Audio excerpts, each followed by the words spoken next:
ما عملتلوش حاجه، هو اللي بيزربن عليا عمال على بطال. حقه ينفسي، الراجل مننا بيحب الزرب اللي في بيته عشان يفرض اشاخته. طب اعمل له اكتر من كده، ده انا قايله له صوابع ال10 شمس ومش عاجبه حاجه. يا بنتي ده كاريزما، احنا كرجاله ما ينفعش يعجبنا حاجه عشان نبان كاريزما. تجدأ في كاريزمتكم يا شوقي، والله ده مطلع عيني، عاوزني خدامه تحت رجله، ده حتى مش عاوز يعمل لنفسه كوبايه شاي. انت اتجننت في مخك يا بنت ولا ايه؟ انت عايز راجل ماله هدوم ويقوم يخدم نفسه؟ وماله يا اخويا، ده كسول لي يسلكم، امال انا اللي اخدمكم. طب انت عندك سندس مراته ايه؟ تستجري حتى مجرد استجراء بس كده تقول لي هات لي كوبايه ميه؟ ده انا كنت اكومها في شقره وابعتها لابوها. يا اخويا كتر خيرها يا سندس، والله انها مستحمله جليح في زيك.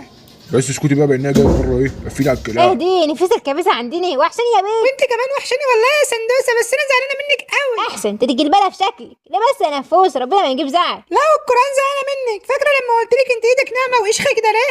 فاكره، حتى قلت لك اللي بيبهدل ايد الست هو غسيل المواعيد. كويس انك فاكره، كنت فاكرك هتنكري. فاكره بقى يوم ما سالتك بتستخدمي ايه في غسيل المواعين وقلت لي بستخدم شقشقه؟